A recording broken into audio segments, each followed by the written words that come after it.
Добрый день, уважаемые коллеги. Мы начинаем с вами семинар. Это первый семинар из линейки, посвященный системе оценивания. И фактически сегодня мы с вами поговорим про оценивание для обучения, инструменты, методики, управленческие решения. И познакомимся с какими-то теоретическими аспектами. Мы с вами уже в системе дистанционного обучения посвящали несколько вебинаров этой тематике. Сейчас же мы с вами поговорим именно о более такой практикоориентированный семинар. Рассчитан он у нас с вами примерно на 2-2,5 часа, поэтому представим здесь опыт не только Республики Коми, но и коллег из Российской Федерации. При подготовке к данному семинару нами был проанализирован огромный пласт работ коллег, опыта коллег, посвященный данной проблематике, и фактически лучшие из лучших мы представим вам сегодня. Мы поговорим про формирующее оценивание, зачем и как оно вообще работает, критерии, и сравним критериальное формирующее оценивание, поговорим, что такое, как сделать, в принципе, оцениванием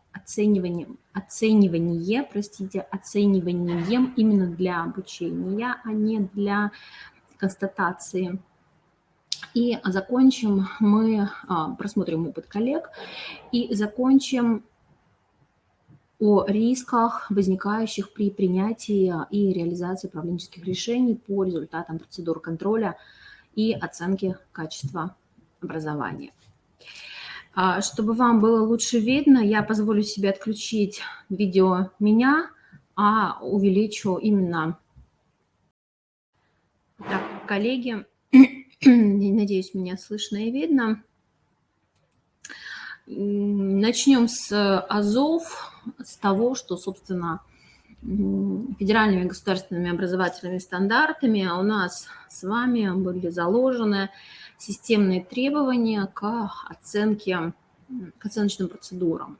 Мы видим, что оценивание результатов образовательного процесса – это и сформированность компетенций, групп компетенций, и участие обучающихся в различных мероприятиях, и критериальное оценивание, и рейтинговая, накопительная система. То есть мы видим их очень и очень много. Ну и, соответственно, мы с вами в 2010-2011 годах встали перед такой проблемой, собственно, чем отличается оценивание по стандартам, новым стандартам федеральным государственным образовательным от той системы оценивания, к которой мы с вами все привыкли.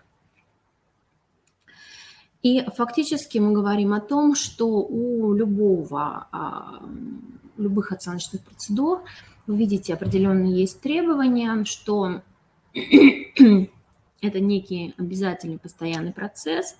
И вообще, в принципе, говоря о формирующем оценивании, мы говорим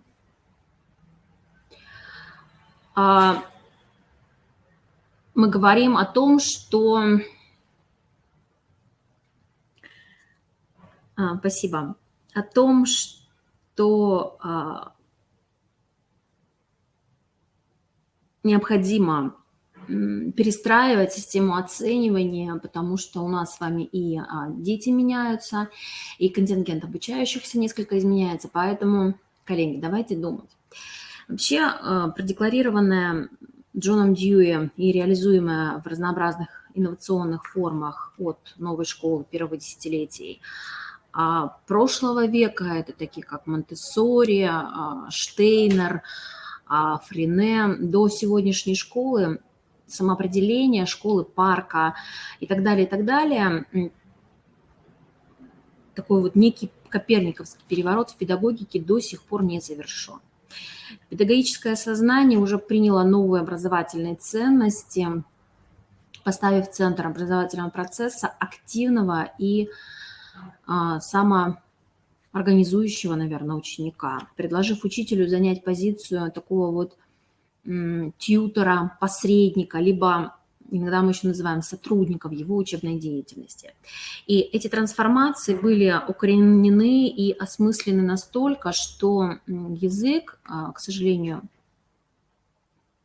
только начинает к нам входить, это зафиксировал их, разделив обучение на преподавание и учителя и учение обучающихся, которому отдан безусловный приоритет. И ведущими векторами образовательной стратегии стали образование в течение всей жизни, инициатором которого является тот, кто учится, вариативность и индивидуализация обучения, то, о чем мы с вами говорим, это требования, введенные федеральными государственными образовательными стандартами и новым законом образования Российской Федерации. И вот как раз-таки вариативность и индивидуализация, они обеспечивают все необходимые запросы и возможности, компетентностный подход, тесно связанный с активным характером обучения. Наиболее полно новая образовательная стратегия выражается лозунгом, сформулированным английской системой образования «Возьми в свои руки контроль над своим обучением». И в соответствии с одной из концепций современных идеологов образования фактически говорится и декларируется, что новое лицо педагога – это исследователь, воспитатель, консультант, руководитель проекта. И здесь возникает довольно острая на сегодняшний день, особенно для нашего образования, проблема. Поскольку для того, чтобы этот лозунг реализовался на практике и переворот в педагогике стал необратимым, ученику необходим доступ к оцениванию. То есть учитель, всегда остававшийся неким таким контролером, монополистом, должен поделиться с учеником инструментами оценивания, раскрыть ему основания или критерии, по которым производится оценивание, и дать возможность воспользоваться результатами оценивания в своих интересах. И хотя напряжение в этом пункте достаточно высоко и поставленные задачи весьма неординарные, средства для их решения существуют. Это разнообразные, подтвердившие свою эффективность и в зарубежной школе инструментарий внутриклассного оценивания. Прежде всего, это формирующее оценивание, или, как его еще называют, оценивание для обучения. И в 90-х годах реформаторы, в принципе, реформаторы системы образования искали ответ на два основных вопроса. Первый вопрос – насколько хорошо учатся дети и насколько эффективно работают учителя. Вопросы между собой, конечно же, безусловно, взаимосвязаны. И в этой связи мы говорим, что наблюдение и анализ учебного процесса и формирующее оценивание позволяют сделать так, чтобы школьники могли более успешно учиться, а учителя более эффективно преподавать. Наблюдение за процессами, происходящими в классах, позволяет учителям более внимательно и тонко следить за тем, как изо дня в день протекает обучение. Учителя таким образом получают возможность сделать класс некой лабораторией, в которой они исследуют то, как происходит вот этот самый процесс учения, то есть присвоения званий, и прийти к пониманию этого процесса и более эффективно влиять на него через собственное преподавание. Наблюдая за учениками в момент обучения, собирая информацию на основе обратной связи и осторожно проводя эксперименты в ходе учебного процесса, учителя могут многое узнать о том, как школьники воспринимают материалы, как они реагируют на те или иные приемы преподавания. Формирующее оценивание помогает каждому учителю получить информацию о том, как много и насколько успешно учатся его ученики. Педагоги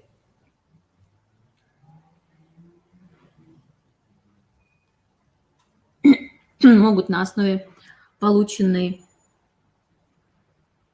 обратной связи переориентировать преподавание так, чтобы дети учились более активно и более эффективно. Педагоги, предполагающие, что ученики выучили то, что они пытались им преподать, проведя контрольные работы и тесты, часто испытывают разочарование, убедившись в том, что наши дети не усваивают ту информацию, которую мы, казалось бы, им преподнесли уже и то есть максимально доступно, понятно и так далее. Увы, дети не обучаются в таком объеме и так хорошо, как того ждем от них мы с вами. И есть огромный разрыв, часто буквально пропасть между тем, что даем мы с вами, коллеги, и тем, что восприняли, пропустили через себя или чему обучились наши с вами обучающиеся. И когда педагоги, в конце концов, это замечают, решать проблемы бывает уже гораздо сложнее. По факту мы говорим, что уже поздно. Поэтому формирующее оценивание необходимо для того, чтобы диагностировать,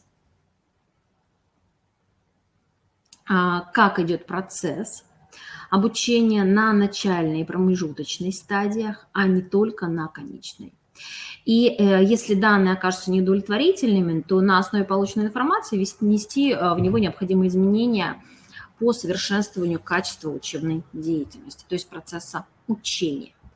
Именно это стоит за определением формирующего оценивания, как оценивание для обучения. И чем этот тип оценивания отличается от традиционного оценивания, которое постоянно происходит в классе. И, во всяком случае, в отечественной школе является общим таким вот, общедоступным, наиболее распространенным. Давайте посмотрим. Мы говорим, что оценивание для обучения, во-первых, оно зациклено на ученике, в хорошем понимании этого слова, то есть центрировано на ученике.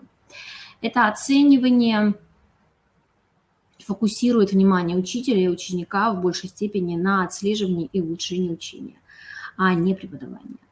Оно дает учителю и ученику информацию, на основании которой они принимают решение, как улучшать и развивать учение. Во-вторых, оно направляется учителю. Это оценивание предполагает автономию, то есть академическую свободу и высокий профессионализм учителя, поскольку именно учитель решает, что оценивать, каким образом, как реагировать на информацию, полученную в результате оценивания.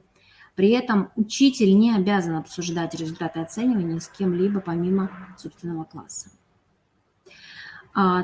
Третья характеристика – это разносторонне результативно оценивание.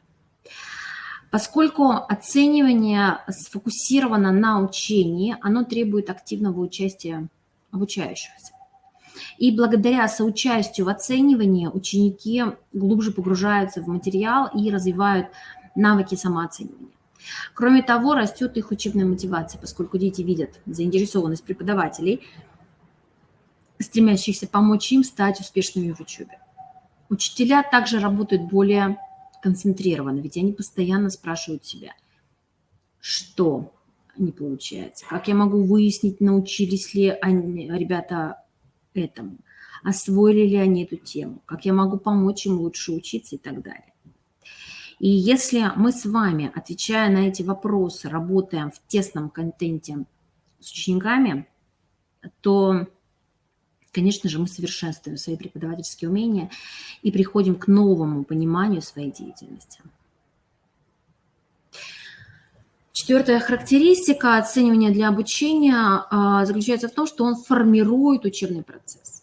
Цель данного оценивания – это улучшить качество учения, а не обеспечивать основания для выставления отметок. Оно почти никогда не является бальным и часто анонимным. Пятой характеристикой является определено контекстом. Что это значит? Это оценивание должно соответствовать определенным характеристикам и нуждам учителя, учеников и изучаемых дисциплин. То, что хорошо работает в одном классе, не обязательно подойдет для другого. Это прописная истина. Это оценивание должно быть непрерывно, то, о чем я уже говорила. И, конечно же, корениться в качественном преподавании. Подобное оценивание стремится построить на основе существующей достаточно успешной и высокопрофессиональной практики, включив механизм обратной связи, информирующий учителя о том, как учатся его ученики.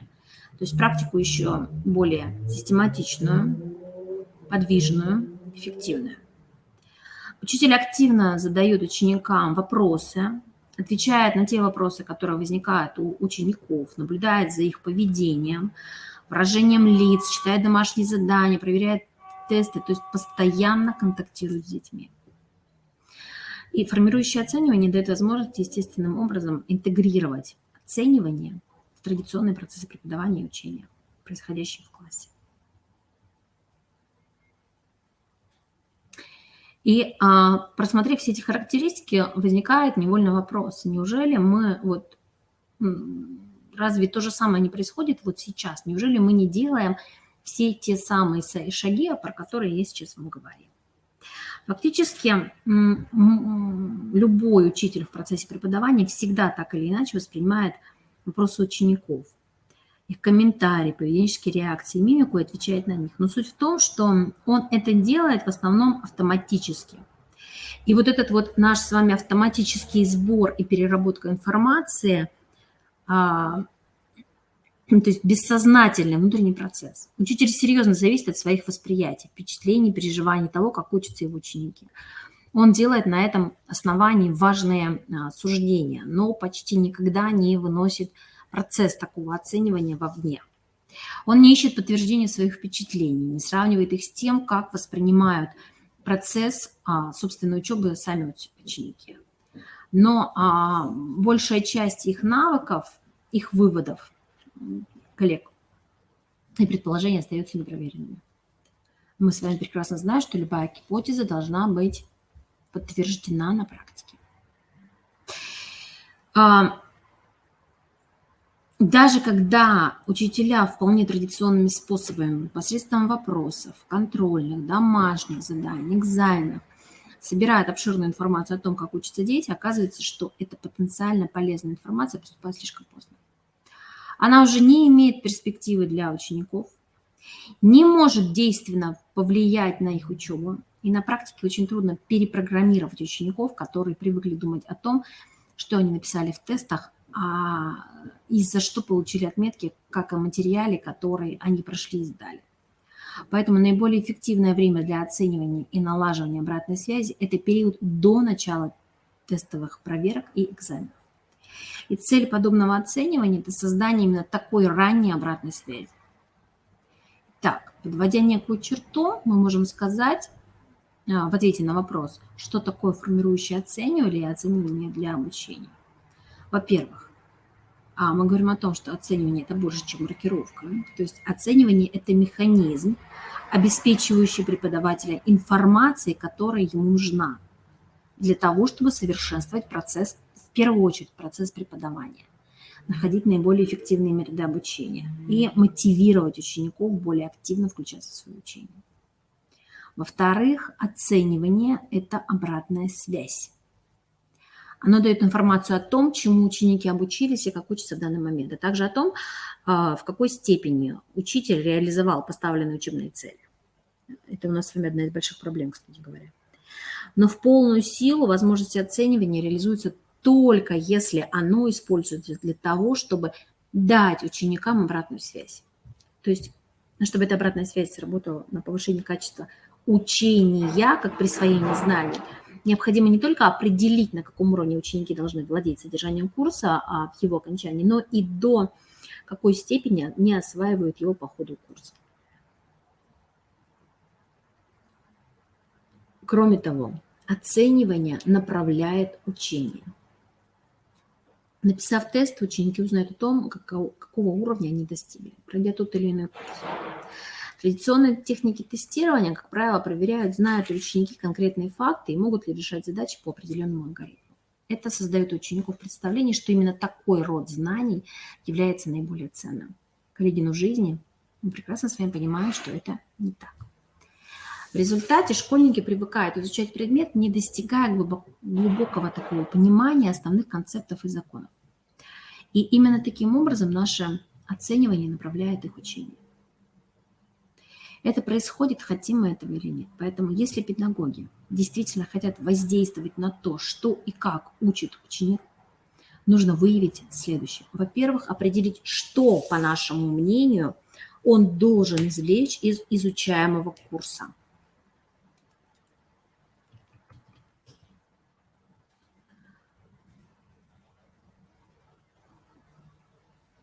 И, во-вторых, понять, какие формы оценивания этому поспособствуют. То есть прежде всего необходимо определить цели преподаваемого предмета. Их надо обозначить и письменно себе зафиксировать.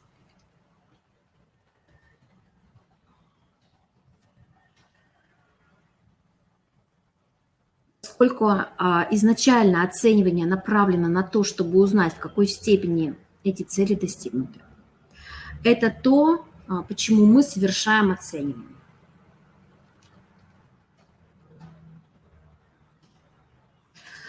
Уверенность в том, что выбранные техники действительно позволяют определить, соответствует ли учебный результат установленным целям, дает основание совершать оценивание именно этим способом. Таким образом, ответом на второй вопрос, зачем мы оцениваем, будет звучать так, чтобы выяснить, достигнуты ли поставленные учебные цели. Преподавая тот или иной курс, учитель принимает решение о том, что ученики должны знать и уметь по его завершению. Исходя из этого он определяет содержание курса, предмета, темы, последовательности, формы работы. Это могут быть там какие-то групповые формы, домашние задания, лекции, практические. То есть то, как вы будете строить урок, зависеть будет от, конечно же, от содержания. Все эти решения в любом случае отражают поставленные преподавателем задачи. И хорошо, чтобы они были формализованы еще на том этапе, когда он планирует преподавание. Итак, на третий вопрос, почему мы будем оценивать именно таким образом, мы отвечаем, чтобы согласовать оценивание с поставленными целями. Поскольку, как уже говорилось, наиболее распространенные техники тестирования оценивают знание фактов и способность решать задачи неким таким алгоритмичным путем, в случае, когда установленные нами цели являются иными, например, предполагает понимание процессов и законов, долговременный интерес к предмету, способность критически анализировать информацию, представленную, например, в средствах массовой информации, либо те самые навыки, которые необходимы нам с вами в рамках сформированности и функциональной грамотности обучающихся. Мы понимаем, что, к сожалению, традиционные тесты не обеспечат нас адекватными данными. И неправильно выбранные техники оценивания дадут ученикам неправильный посыл относительно того, чего мы от них хотим добиться и что они должны взять из изучаемого курса.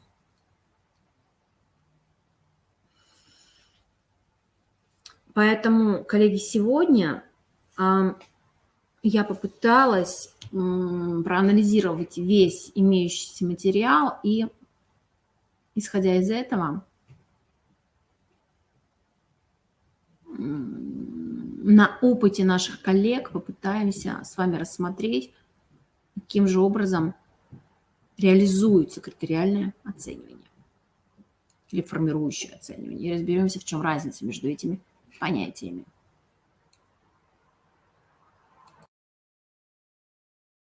Вопросам при приеме на работу молодых специалистов работодатели придают мало значения их отметкам.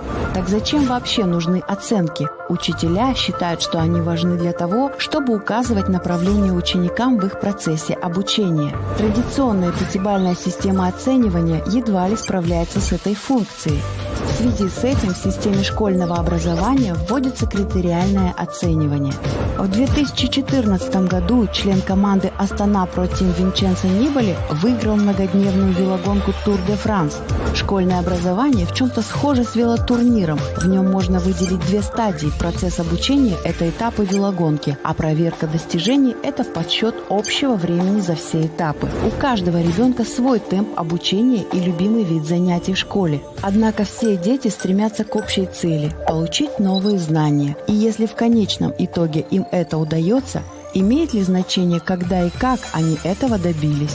Винченцо Нибали сбавил темп во второй половине турнира, но это не помешало ему стать победителем в общем зачете. Выставлять отметки в ходе обучения так же нелепо, как и объявлять победителя в середине турнира. В период обучения вместо выставления отметок введено формативное оценивание. Учитель направляет ученика на его путь к достижению учебных целей с помощью содержательного отзыва о его текущем статусе. Таким образом, мотивация школьников направлена на получение знаний, а не на мгновенное удовлетворение от промежуточной пятерки. Итак, по завершению преподавания учебного материала проводится проверка достижений школьников. На протяжении многих лет отметки в журнале являются единственным официальным результатом работы учеников. Из-за отсутствия у учителей единых критериев оценивания и склонности интерпретировать шкалу отметок в пользу пятерки, в последние годы наблюдается инфляция оценок. Учиться не легче, а доля отличников растет с каждым годом. Для того, чтобы проверять достижения школьников без предвзятости и по конкретным критериям, в школах введено суммативное оценивание. Все ученики пишут стандартные тесты в равных условиях, а результаты всех тестов автоматически рассчитываются в итоговую отметку, делая процесс оценивания прозрачным. Аналогично время гонщика за каждый этап суммируется для определения победителя велотурнира. Задача государства – подготовить детей к взрослой жизни и дать им знания и навыки, которые востребованы и нужны обществу. Критериальное оценивание в системе среднего образования, в отличие от традиционной пятибалльной системы, мотивирует школьников не гнаться за отметками, а стремиться к достижению учебных целей, приобретению знаний и компетенций. Ведь во взрослой жизни не пятерки имеют ценность, а те знания и умения, которые ты сумел приобрести в школе.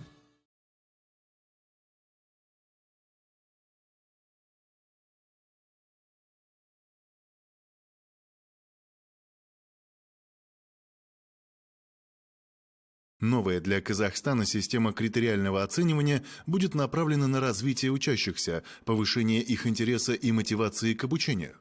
Это достигается установлением ясных и измеримых критериев оценивания, понятных каждому ученику и его родителям. С помощью четко выработанных критериев оценивания и учитель, и учащийся будут понимать, на какой стадии обучения находится ученик, куда он стремится в своем обучении, что необходимо сделать, чтобы помочь ему достичь ожидаемых результатов обучения. Целью критериального оценивания является получение объективной информации о результатах обучения всех учеников. Эта информация предоставляется всем заинтересованным участникам образовательного процесса, а именно учащимся, их родителям и учителям для дальнейшего совершенствования обучения. Система критериального оценивания выполняет следующие задачи. Расширяет возможности и функции оценивания в учебном процессе.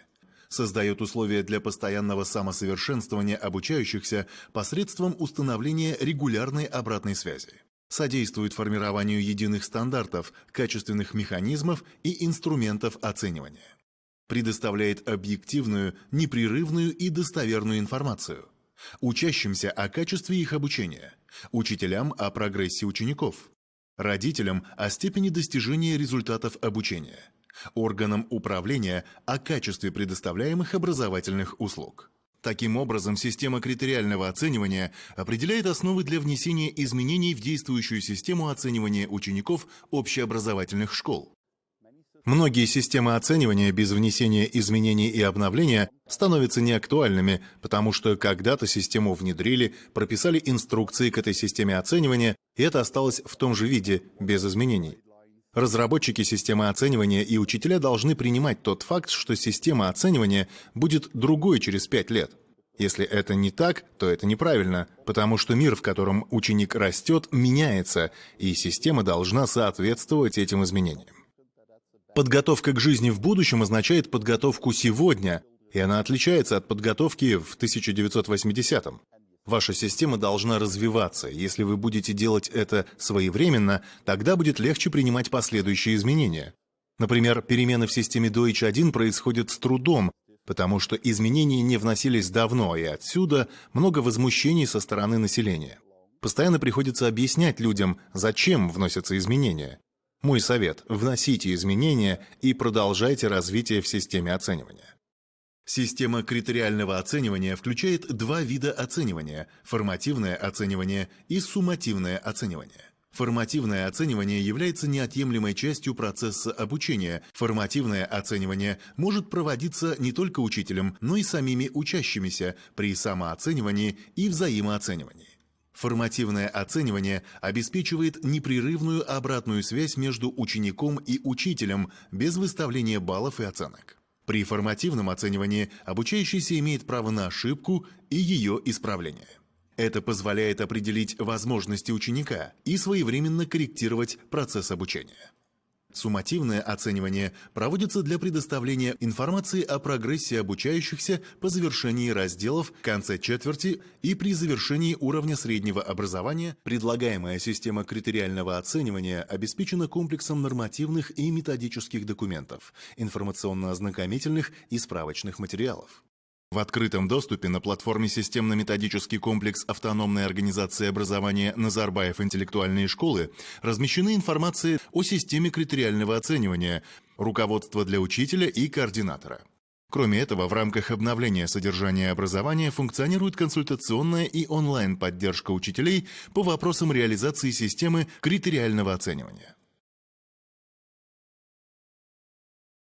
Формативное оценивание является процессом, который оказывает непосредственное влияние на рост и развитие учебных достижений и обеспечивает обратную связь между учителем и учащимся.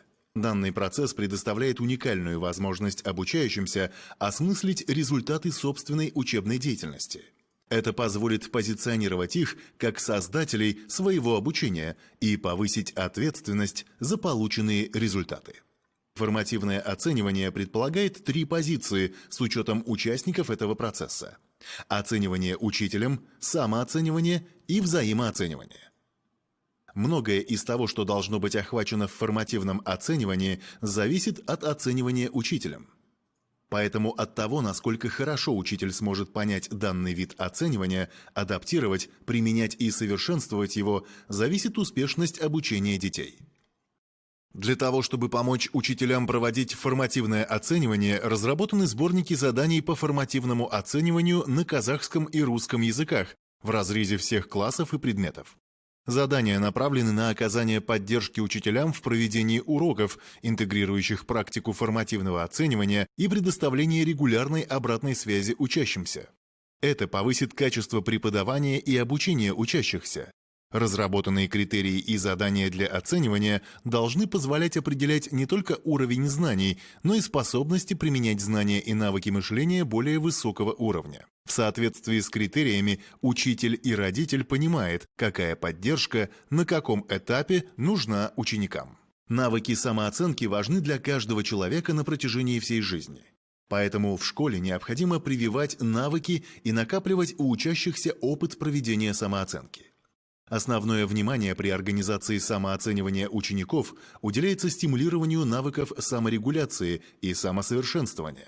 Самооценивание состоит в том, чтобы ребенок смог найти ошибки в своих же заданиях.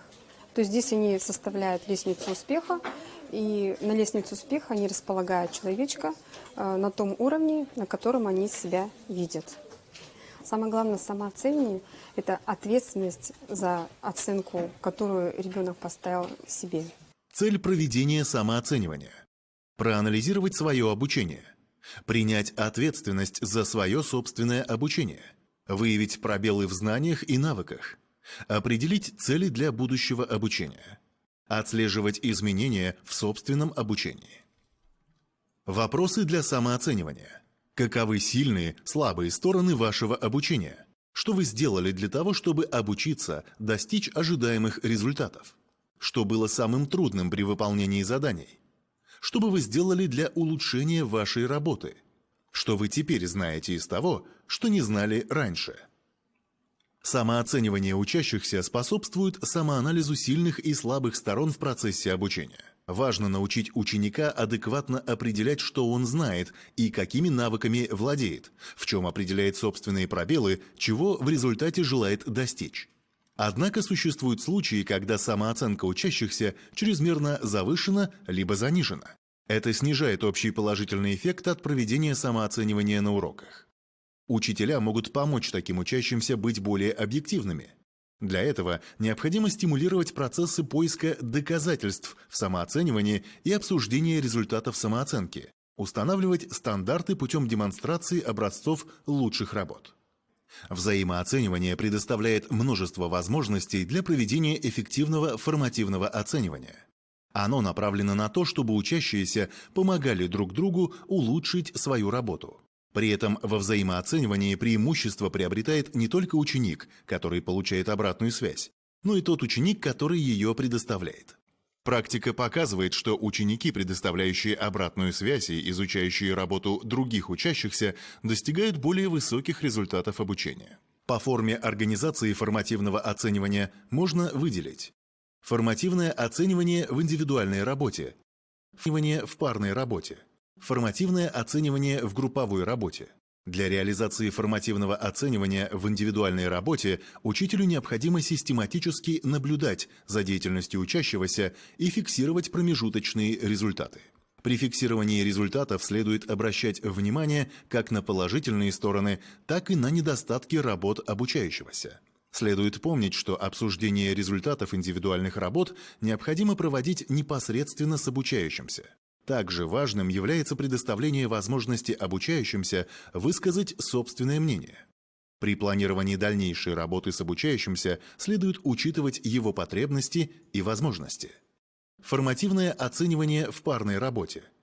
Парная работа является одной из эффективных форм формативного оценивания. Оцениваться учителем может общая работа в паре, работа пар друг с другом и работа внутри пары. При таком взаимодействии активнее проявляются саморегулируемое поведение, рефлексия и взаимопомощь вне зависимости от уровня подготовленности обучающихся. При организации и планировании формативного оценивания в парной работе необходимо, чтобы ученики понимали, что они несут равную ответственность за выполнение задания и его результат. Поэтому важно научить их согласовывать свои действия и взаимодействовать друг с другом, обмениваться мнениями и давать конструктивную обратную связь. Формативное оценивание в групповой работе. При формативном оценивании учитель может организовать работу в группах как эффективный способ оценивания определенных навыков. Во время групповой работы учитель наблюдает, слушает обсуждения учащихся в каждой рабочей группе. При этом одни учащиеся быстрее достигают цели обучения, а некоторым требуется дополнительная поддержка от учителя, которую он должен оказывать во время выполнения заданий в группах. Анализ позволяет получить информацию о трудностях, с которыми столкнулись учащиеся, своевременно выявить пробелы в их знаниях и навыках, принять решение о необходимых мерах по их преодолению. Анализ результатов позволяет выявить группы детей, для которых определенные задания представляют сложности, отдельных обучающихся, испытывающих трудности по теме, наиболее трудные, проблемные для учащихся вопросы, задания, темы. В целом, большая часть учащихся начинает свое обучение с определенным набором пробелов, различных по характеру, количеству и другое. Рассматривая характер пробелов в обучении, можно сказать, что некоторые ученики имеют легко устраняемые незначительные пробелы, признаваемые как упущения, другие серьезные пробелы, то есть недостатки. Для выявления пробелов учителю необходимо составлять качественные вопросы, но необходимо очень осторожно относиться к выводам при выявлении пробелов, так как очень важно определить не только в чем именно учащиеся трудности, но и то, почему они возникли. Для устранения пробелов в обучении учащихся необходимо уметь предоставлять конструктивную обратную связь и предпринимать действия как со стороны учителя, корректирование процесса преподавания, так и учащихся, дополнительное обучение, направленные на восполнение знаний и навыков. Таким образом, внедрение формативного оценивания имеет значительный потенциал в создании более эффективной, прозрачной и объективной системы оценивания. Это обеспечит переход от проверки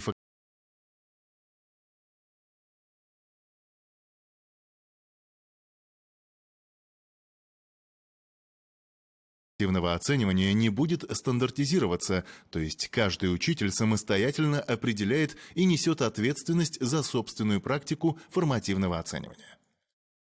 Процесс суммативного оценивания. Суммативное оценивание проводится для определения и фиксирования уровня усвоения содержания учебной программы за определенный период обучения. В процессе фиксирования осуществляется сбор доказательств, демонстрирующих знания и навыки обучающихся согласно содержанию учебной программы. Суммативное оценивание проводится по завершению разделов учебной программы в конце четверти и по завершении уровней образования. По результатам суммативного оценивания учителем принимается решение и выставляются баллы в соответствии с критериями оценивания. Планирование и организация суммативного оценивания за раздел «Сквозную тему» проводится согласно утвержденному порядку проведения критериального оценивания. Анализ результатов сумматижений и предоставлять обратную связь учащимся, родителям и учителям. Кроме этого, учитель при необходимости может пересмотреть планы уроков, задания и методы дальнейших процедур формативного и суммативного оценивания. Для оказания помощи учителям в проведении суммативного оценивания за раздел «Сквозную тему» разработаны методические рекомендации, содержащие критерии и задания для оценивания в соответствии с целями и ожидаемыми результатами обучения. Разработанные задания содержат шаблоны с описанием уровней их выполнения – низкий, средний и высокий, что помогает учителю информировать родителей. Все задания, критерии, дескрипторы, рубрики данного вида оценивания носят рекомендательный характер, поэтому учителя могут адаптировать их под потребности классов.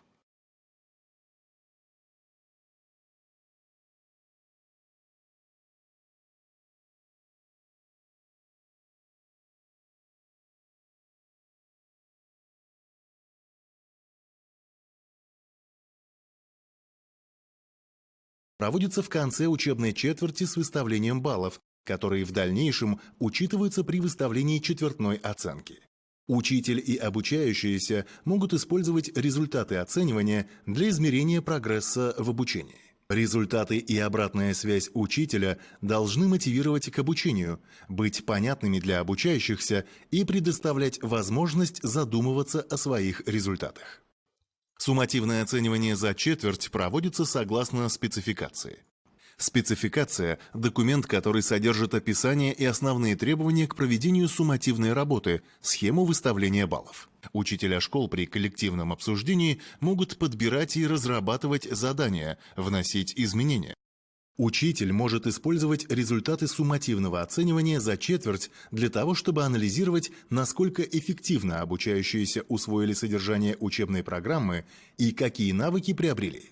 Как и при формативном оценивании, данная информация может помочь учителям при планировании процесса обучения в будущем.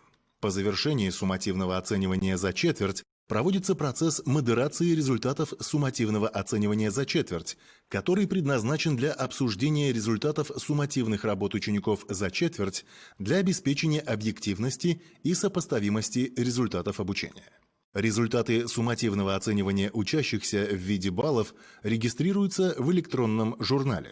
По завершении четверти баллы по всем видам суммативного оценивания рассчитываются в процентном соотношении по единой шкале перевода баллов. Все расчеты баллов и оценок осуществляются в электронном журнале в автоматизированной форме.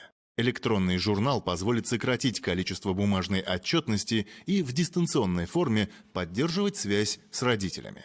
Результатом введения новой системы критериального оценивания является повышение таких факторов, как объективность оценивания учебных достижений учащихся, эффективность преподавания и обучения, развитие в учениках разносторонних навыков и умений с учетом индивидуальных способностей,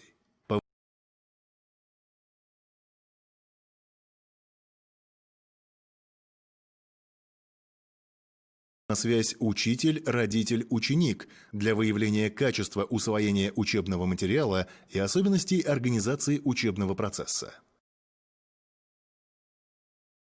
Таким образом, мы сейчас с вами при помощи наших коллег познакомились с различными видами оценивания и фактически рассмотрели плюсы и минусы различных видов оценивания.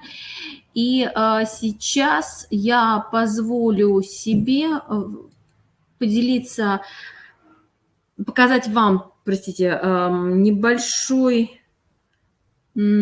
фрагмент урока, каким образом происходит уже вот от теории, мы переходим к практике, каким образом происходит оценивание на уроке наших коллег. Основная школа, 5 класс, урок история.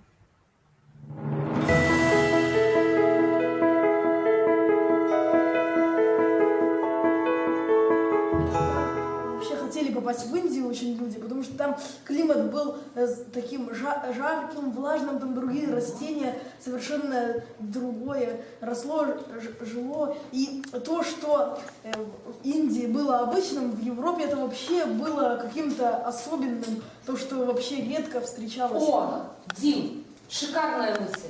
Ребят, вы слышали такое выражение? Экзотическая страна. Да. Необычная, да? Вот скажите, у вас сложилось впечатление, когда мы с вами природу Индии изучили, и вы дома еще почитали об этом, да? Сложилось впечатление, что Индия – это экзотическая страна. Да. И природа в ней уникальна. А почему у вас возникло такое впечатление? Потому что там джунгли, Руслан, еще. Там много зелени, плодов. Так, богатая растительность, да, и животный мир богатый. Дим, Условия проживания для растительного и животного мира отличаются от наших. смотрите, как природа богата Индию наделила, да, вот этим животным и растительным миром. Замечательно. Поэтому для того, чтобы нам это доказать, мы сейчас первое задание с вами обсудим. Что должны будем сделать? Это задание у нас не первый раз уже. Составить исторический рассказ. Нужно будет... Соня, кто должен будет это сделать? Ну, как минимум 2 человека. Пока опустили руку, сейчас мы будем вспоминать пока. Да? Посмотрите, какая тема у нас сегодня для рассказа. Природа Индии. Посмотрите опорные выражения. Кстати, есть особенность здесь, ребят.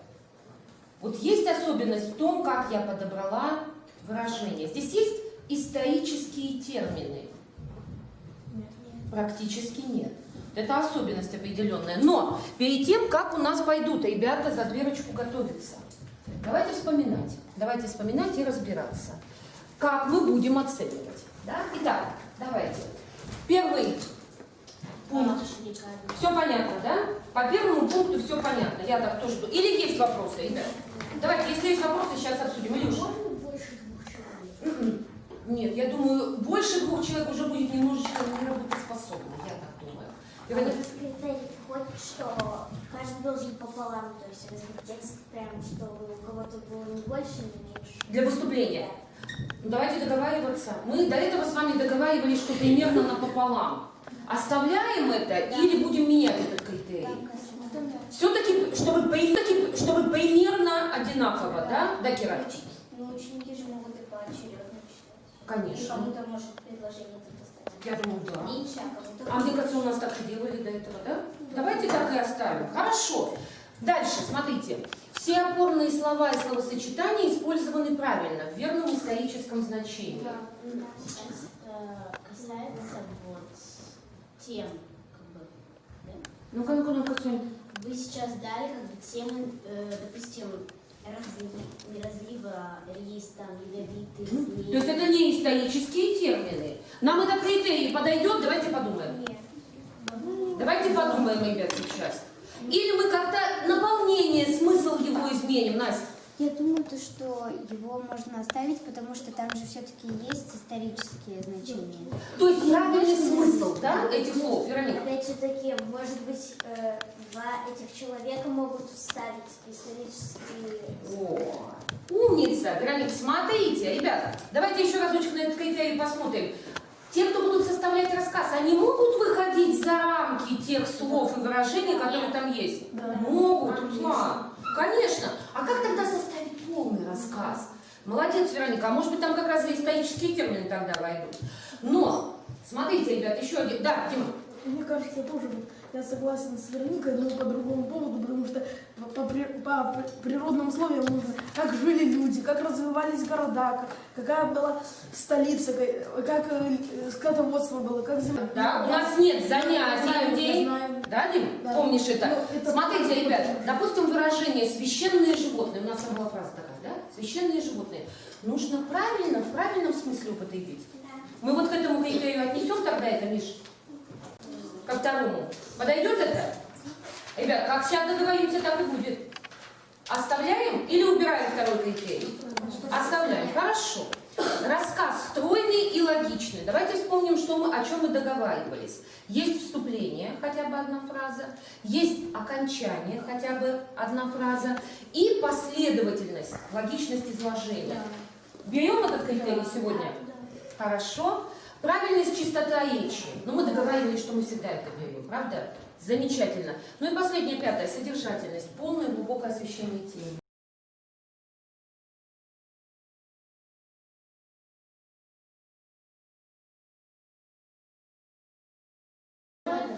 Читать надо, и мы понимаем, мы помним, кто читал, мы помним, что в учебнике по этому поводу сказано, да? А еще вот по пятому вот содержательность, полное глубокое освещение темы. То есть нужно прям все рассказать, что мы знаем в учебнике, или же...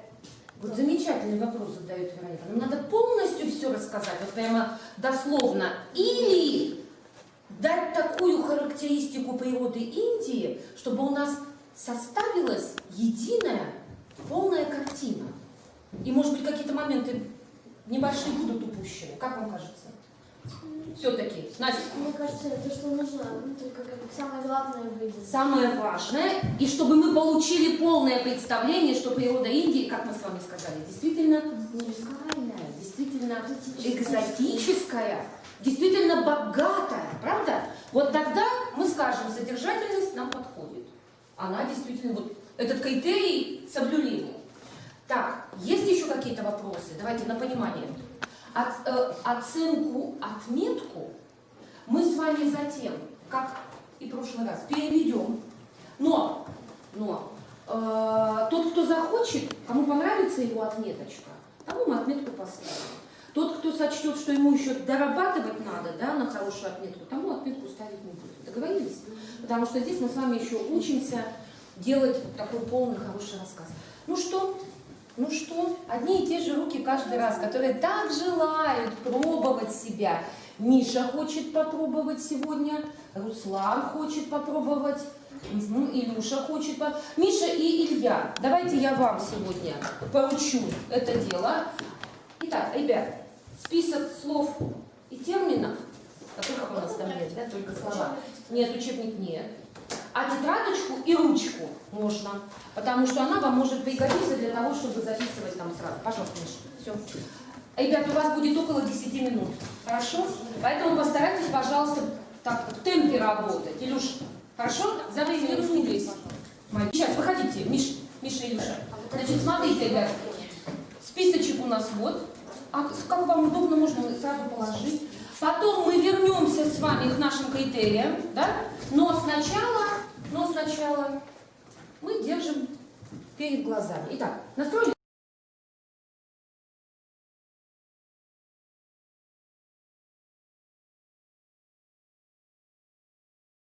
Влажный климат. Сезон дождей в Индии длится с июля по август, а в основное время в Индии почти нет дождей. Также в Индии есть полноводные реки Инд и Ганг. В Индии обитают ядовитые змеи и насекомые, которые боятся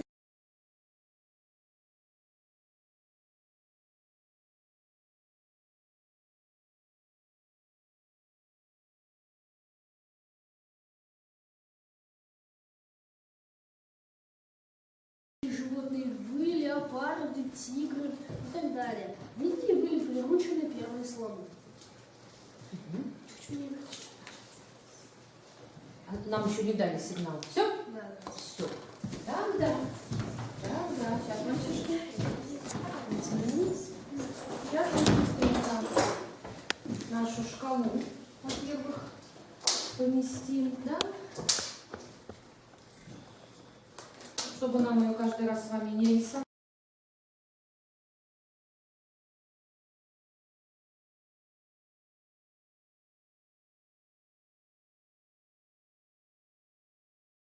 У нас 5. Ну, давайте к ним вернемся.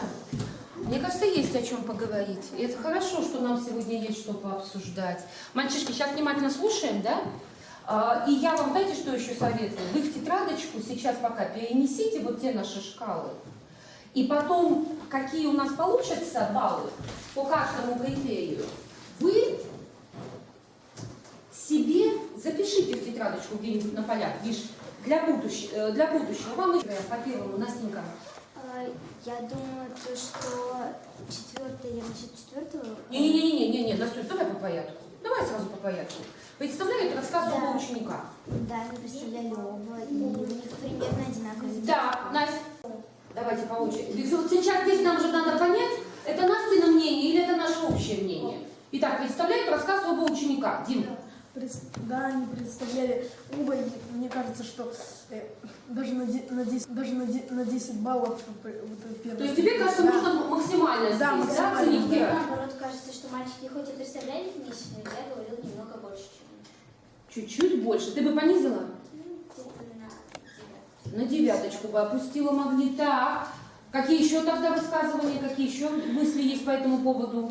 Хорошо. Мы с Димой согласимся или с Кирой согласимся? Больше с Кирой, да? То есть все-таки почувствовали, да, что чуть-чуть у Илюши было больше. Ну, хорошо. Тогда пока поднимаем сюда. Второе. Все опорные слова, словосочетания использованы правильно. Настя. Я не услышала, может быть, это я просто не услышала «царь леса». Царь леса. Кто-то услышал царь леса? Нет. Никто не услышал. Остальные выражения. Дим.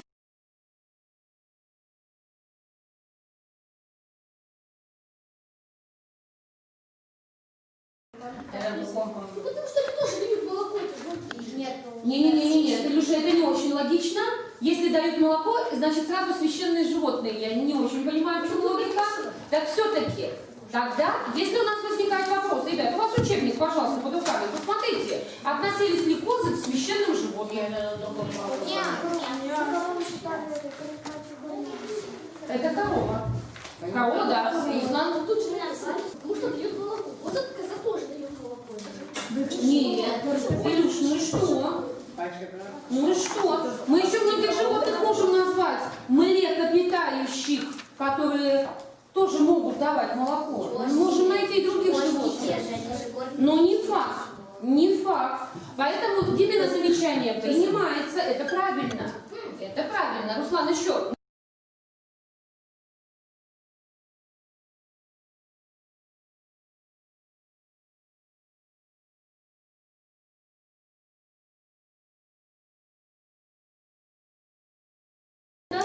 По священным животным немножечко исказили информацию, отнесли к священным животным то, что не являлось. Хорошо, тогда ваше предложение по шкале 8, 10. 8, но больше слышу 8. Давайте пока попробуем сюда. Пока попробуем так. Хорошо. Стройный, логичный рассказ, вступление, окончание, последовательность. Да. Вероника? Конечно, я слышала вступление, то есть мы вам сегодня расскажем, а вот про окончание я не сказала. Да. И я-то еще тоже паузу держу, думаю, мальчишки, ну фраза-то последняя где? А она не прозвучала, оборвали. Хотя вот с точки зрения логичности, мне кажется, все было неплохо. Да? Повествование достаточно логично было. Итак, тогда здесь как поступим? На один балл от максимума, да? Хорошо. Дальше идем. Правильность, чистота речи. Дим. В принципе, да. Да, 10. Максимально ты бы. Да, Настя. Я бы поставила пониже, потому что мальчики в каждом предложении несколько раз говорили слово «Индия». В Индии. Смотрите, ребят, когда мы говорим о том, что и правильность, и чистота речи, нам с вами, вот если мы когда прощаем на это внимание, да, нам уже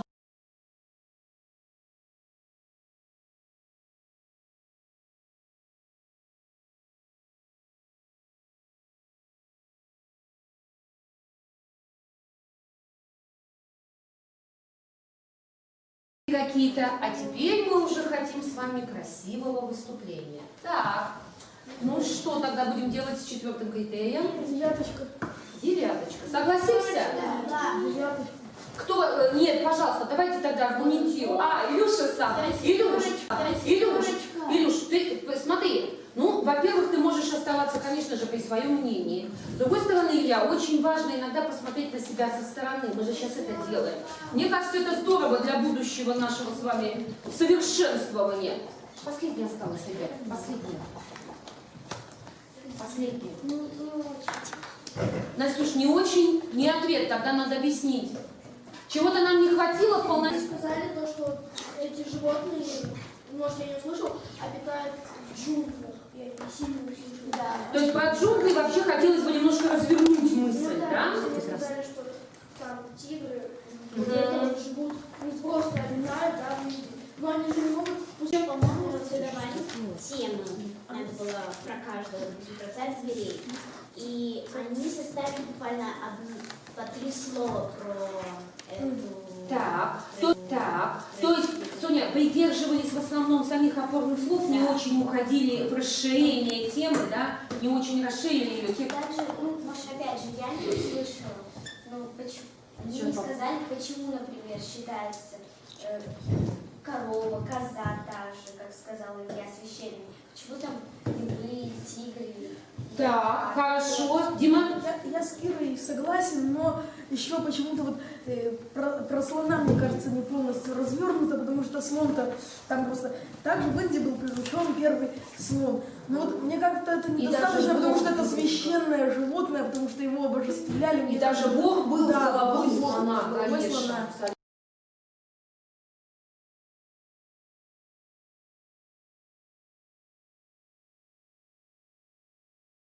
Это коза, он должен был рассказать свою точку мнения, то есть, чтобы мы как бы не спрашивали, то есть... Почему? Да, и откуда он это взял? Хотя бы сказать, почему так думает, и... Хорошо, Вероничка, я услышала. Ева хотела добавить. Мне кажется, что там, кстати, было не глубоко, потому что мало текста было. Мало было текста, и поэтому... Можно было развернуть побольше. Ев, скажи, пожалуйста, как бы ты, вот куда, на какой балл подняли бы мы сейчас? 8. Примерно на 8-7. Алина? На 8. На 8. Дима? 8-7 где-то так. Так, Я Вероника? думаю, 7-8. Ну, более-менее, да? Ну, давайте. Больше 8 звучало, давайте пока поставим 8. Да? Хорошо. Кто у нас быстренько посчитает? 44. Значит,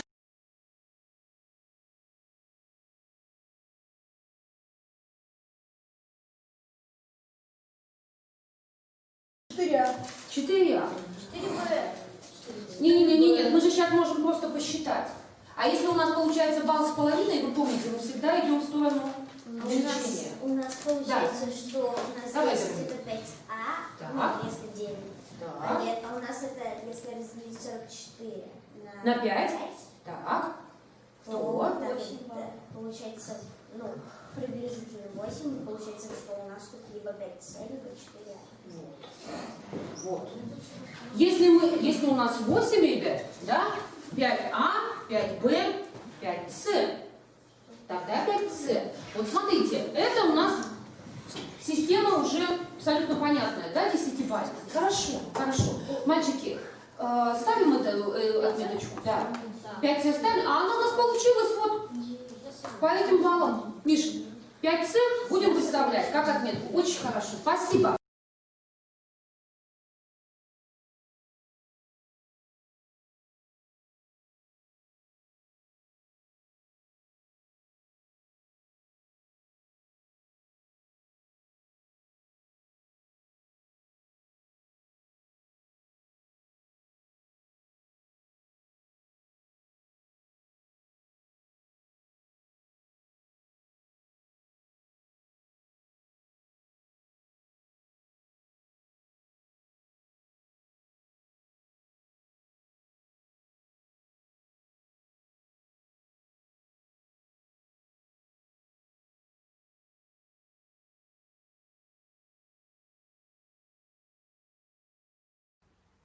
Уважаемые коллеги, мы посмотрели с вами небольшой фрагмент, каким образом критериальное оценивание реализуется на уроках истории и формальные, неформальные виды критериального оценивания.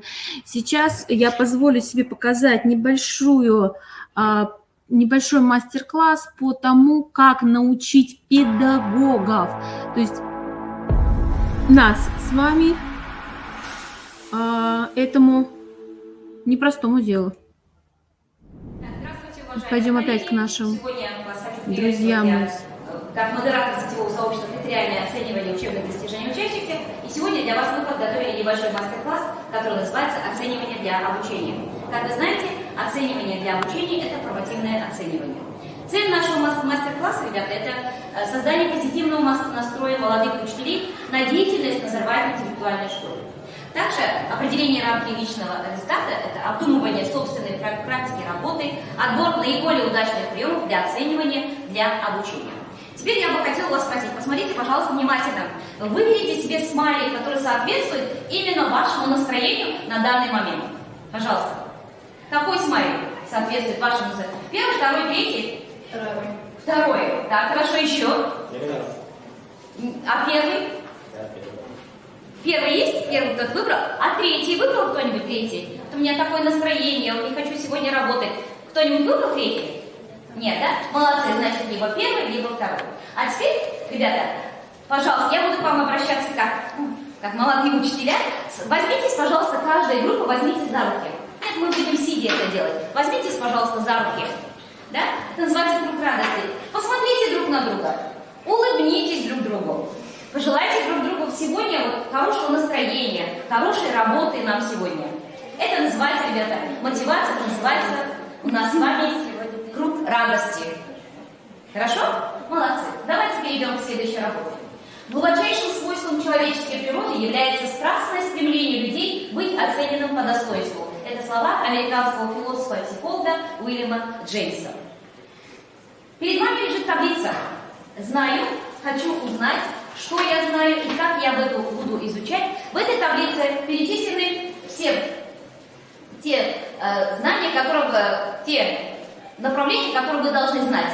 Учебные планы, долгосрочный план, что такое среднесрочный план, цели обучения, критерии оценивания, уровни мыслительных навыков, дескрипторы, разноуровневые задания, что такое формативное оценивание и что такое суммативное оценивание. Пожалуйста, поставьте галочки в первые два столбика. Что я знаю из этого всего перечня и что я хочу узнать. Отметьте, пожалуйста, что я знаю и что я хочу узнать. Итак, пожалуйста, первая группа. Что вы знаете? Мы знаем, что такое учебная программа, долгосрочный план, краткосрочный план, цели обучения, дескрипторы и разноуровневые задания. Так, хорошо. Вторая группа. Что бы вы хотели узнать? Медленно, бегом переды. Якин что? Среднесрочный план. Среднесрочный план. Собственно. Так, уровни мыслительной деятельности и критерии оценивания. Хорошо. Дальше. Интересует ли вас вопрос, как проводить формативное оценивание? Да? Так, третья группа, пожалуйста. Что вы хотите узнать? Уровни мыслительных навыков. Так. Еще? Критерии оценивания. Критерии оценивания. Хорошо. Суммативное оценивание. Замечательно. Так, отложите, пожалуйста, то, что вы в конце нашего занятия, вы тоже будете отмечать, что же вы узнали. Итак, что же такое критериальное оценивание? Критериальное оценивание – это процесс, основанный на сравнении учебных достижений учащихся с четко определенными, коллективно выработанными, заранее известными всем участникам процесса критерии, соответствующие целям урока. Итак, что мы с вами имеем? С помощью четко выработанных критериев оценивание и учитель, и учащийся будут понимать. Первое. На какой стадии обучения находится учащийся? Далее. Куда он стремится в своем обучении? Также, что необходимо сделать, чтобы помочь ему достичь ожидаемых результатов обучения? Здесь мы хотим сказать вам о структуре критериального оценивания. Как вы знаете, на Зарубежной интеллектуальной школе оценивание проводится с помощью критериального. Что же такое критериальное оценивание? Из чего он состоит? Критериальное оценивание состоит из формативного оценивания и суммативного оценивания. Формативное оценивание – это то оценивание, которое вы принимаете каждый день на уроке. А суммативное оценивание – есть суммативное оценивание за раздел, вот мы будем проходить на следующей неделе, да? Суммативное оценивание за четверть, а также идет внешнее суммативное оценивание, это после 10 и после 12 класса. Для сбора данных об успеваемости и прогрессе в обучении в течение учебного года осуществляется два вида оценивания. Это формативное оценивание и суммативное оценивание. Далее, что же такое формативное оценивание? Что оно дает? Формативное оценивание дает возможность учителю отслеживать процесс продвижения учащихся к целям их обучения и помогает учителю корректировать учебный план, учебный процесс на ранних этапах, а ученику осознать большую степень ответственности за свое образование. Формативное оценивание, оно используется в повседневной практике поурочно и ежедневно. Дальше применяется в форме, приемлемой как для учащихся, так и для учителя. Сейчас я вам хочу показать несколько видов техник формативного оценивания, которые вы можете применять. Допустим, что же делает учитель? Что это дает учителю? Учитель использует результаты оценивания для корректировки учебных планов и программ.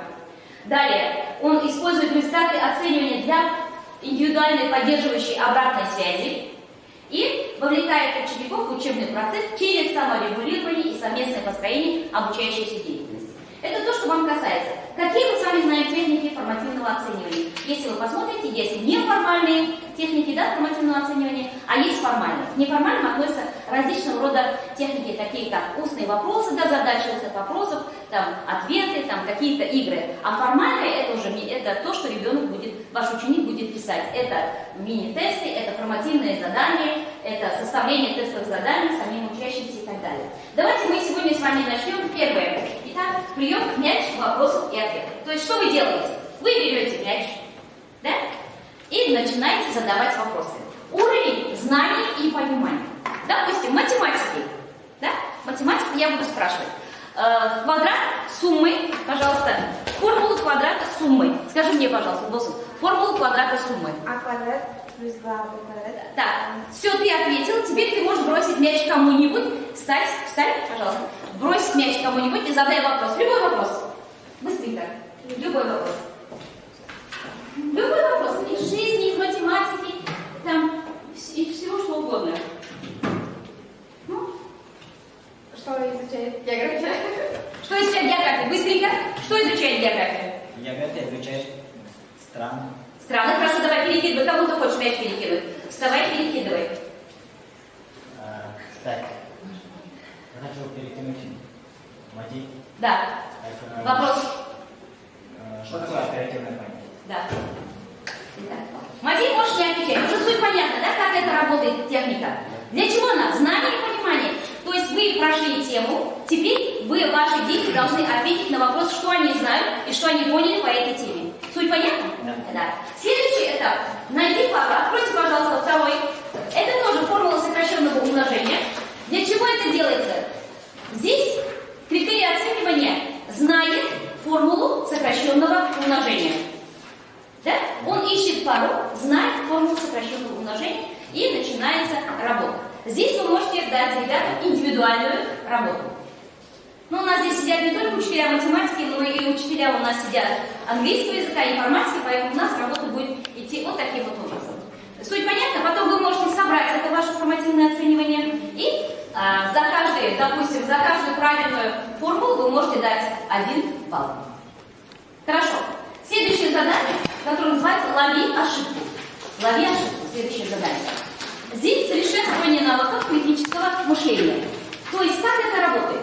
Объясняя материал, учитель намеренно может допустить ошибку. Или допускайте ошибку. Затем вы говорите, я допустил ошибку, пожалуйста, где эта ошибка ученик его должен найти. Мы вам дали задание на английском языке. Пожалуйста, найдите ошибку. За каждую правильную ошибку даете 1 балл. Учителя английского языка, пожалуйста. Так, дальше. Snowy. Type. Так. Snowy. Так. Хорошо. Уже понятно? То есть информатику вы можете дать тоже с ошибками, там, точно так же математиками. Следующая техника формативного оценивания – это конверт вопросов. Конверт вопросов – это здесь вы пишете 2-3 вопроса. Любые вопросы пишите. Можете написать по теории любые вопросы. Учащиеся должны ответить. Каждый ученик пишет имя и ответ на стикере. По истечении 2 минут они у вас что делают? Вы собираете и читаете их ответы. Какой ответ будет из них правильным? Здесь следующее, это, конечно, дифференцированное обучение. Здесь уже уровень B – это применение. То есть дифференциация. Это может быть математический банкир, может быть, это будет английский банкир, или это может быть информатик банкир. Да? В чем суть? Здесь задание дается по уровню. Да? 50 баллов – это уровень. Какой у нас будет? Базовый, да? 100 баллов – это вы можете взять уровень какой? Да, средний уровень, а дальше 150, 200, 300 баллов вы можете взять уже продвинутый уровень. Здесь уже идет четкая дифференциация этих ваших заданий. Следующее задание, следующая техника – это думай, объединяйся, делись. Здесь мы предлагаем вам задание для решения.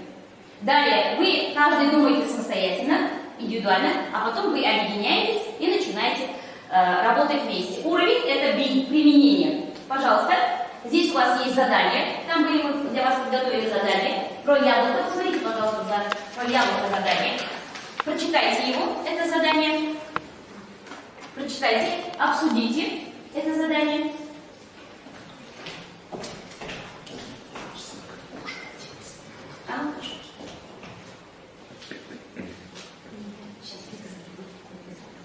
Прочитайте, пожалуйста, данное задание. Обсудите. И давайте немножко будем обсуждать. Пожалуйста, вторая группа. Что вы можете сказать про это задание? Пожалуйста. Это уже уровень, ребята, уже будет уровень 7. Это анализ и синтез. Пожалуйста. Как вы думаете? Первая группа, что вы думаете? Почему разрезали яблоко, и оно начало чернеть? Потому что там в составе есть фермент. Фермент, да. Да. Вторая группа, вы почему думаете? Уважаемые коллеги, уважаемые молодые учителя, вы будете давать такие задания вашим учащимся, вашим ученикам, и они должны вам рассказать и показать, и объяснить, почему. Так, видите, это же уровень идет все уже. Анализ и синтез, пожалуйста, мы тебя слушаем. Почему? Ну, наверное, воздействие от внешних. Да. Да, там железо находится, да, потому что дальше. Есть ферменты. Да. Называется полифенолоксидаза. И что с ними происходит? Когда мы разрезаем яблоко, оно взаимодействует с кислородом. Да, и наступает химическая реакция. Вот точно так же ваши дети должны вам отвечать. Точно так же. Итак, метод, который я хочу вам еще предложить, называется «Свои примеры». Теперь бы мне хотелось, чтобы каждая группа отработала, какие вы можете предложить задания для другой группы. 2 минуты вам всего дается. Любые задания, что они должны сделать? Свои примеры. Например, вы прошли какую-то тему, да? Вы же даете, учащимся готовые примеры даете, да? А теперь дайте им такое задание. Пусть они придумают свои примеры. Здесь. Это же развитие ассоциативного мышления, ассоциации, когда мышление. Возможно, также сочинение каких-то своих задач, выдвижение идей по применению изученного материала. Как вы думаете, смогут справиться ваши дети с такими заданиями? Смогут они придумать свои примеры? Да? Конечно, смогут, потому что вы будете их к этому подталкивать. Вы будете развивать у них мышление ассоциаций. Далее. В каждом кабинете, уважаемые коллеги, в каждом кабинете у вас должен стоять вот такая вот коробка, в которой будут находиться, в котором ребята должны будут доставлять свои вопросы, потому что по истечению каждого урока всегда бывают какие-то вопросы, которые возникают у учащихся. И эти вопросы вы потом будете разбирать на в конце следующего урока. Итак, ребята, что вы сегодня узнали? Было ли вам интересно? Было ли вам трудно? И выполнили ли вы задание? Пожалуйста. Просто у нас время было ограничено, поэтому мы как-то... Я жду. Ваши нет, просто каждый скажет несколько слов. Пожалуйста, первая группа. Первая группа. Кто? Первая группа, пожалуйста. Речь шла об оценивании для обучения, потому что я вам просто показала несколько техник, как можно просто оценить учащихся. Не надо им давать за это смайлики, давайте им за это баллы, либо давайте им за это фишки, потому что вы должны будете оценивать работу каждого учащегося на уроке. Пожалуйста, первая группа. Насчет себя. Сегодня я узнала очень много всего насчет критериального оценивания. Было интересно вспоминать формулы по математике. И было трудно чуть-чуть с заданиями. То же самое с математическими заданиями.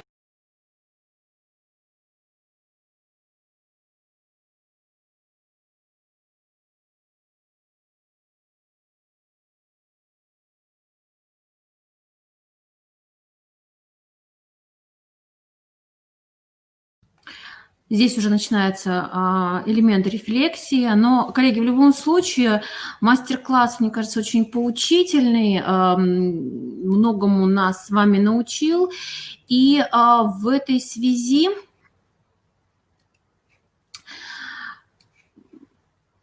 мы можем уже говорить о том, что действительно на сегодняшний момент существует масса различных способов и техник оценивания. Очень интересно вот это вот предложение было по созданию коробочки с вопросами или ящика с вопросами от наших коллег с другого региона Российской Федерации. Действительно, у детей часто остаются вопросы, которые они, может быть, стесняются задать, потому что вроде как класс уже, все в классе уже знают и усвоили этот материал.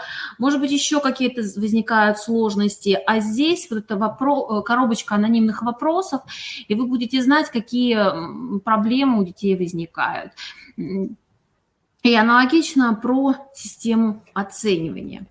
И следующий вопрос, о котором нам следует с вами поговорить, это риски, возникающие при принятии решения, при принятии и реализации управленческих решений по результатам процедур контроля и оценки качества образования. И в этой связи я позволю себе несколько слайдов представить вашему вниманию. Мы с вами говорим о том, что необходимо, во-первых, создать условия корректного использования результатов оценочных процедур для принятия решений. Для того, чтобы эти результаты были корректными и действенными, для того, чтобы любые оценочные процедуры были не средством констатации успеха, неуспеха ребенка и педагога, а именно инструментом для развития. Необходимо, конечно же, их грамотно использовать, их, во-первых, грамотно подготовить, во-вторых, грамотно оценить, и в-третьих, про грамотную оценку мы сейчас чуть-чуть попозже поговорим, и в-третьих, конечно же, грамотно использовать эти результаты для дальнейшей работы. Итак, первое условие – это введение корректных методик анализа и интерпретации результатов. О чем мы говорим? Мы говорим в первую очередь, что необходимо, мы про это говорим уже не в первый раз, необходимо отслеживать динамику и прогресс. В идеале отслеживать на уровне не только параллели, не только класса, но и каждого отдельного ребенка. Коллеги, это вполне возможно в современных условиях, где создание и электронного портфолио обучающегося, и базы данных, и так далее. Поэтому, коллеги, это поможет и вам в работе с ребенком. Да, первоначально будет достаточно сложно, потому что нужно будет вбить достаточно большой объем информации. Но в дальнейшем вы увидите картинку по каждому конкретному ребенку, и это очень вам поможет. В чем? В том, что вы будете знать, над чем, над какой проблемой, над каким запросом данного конкретного ребенка вам будет необходимо работать. Далее. Обязателен учет контекстов данных. Неоднократно сегодня звучала мысль о том, что невозможно один и тот же материал по-одинаковому преподавать, подавать и оценивать у разных детей. Опять-таки же мы про это с вами поговорим. В данном случае еще очень важен вопрос субъективности и объективности оценки. И это тоже крайне важно. Далее, второе условие – это подготовка управленческих решений. И здесь мы говорим про то, что любой анализ оценочных процедур должен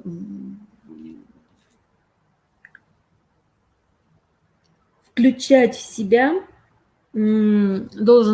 себя обязательно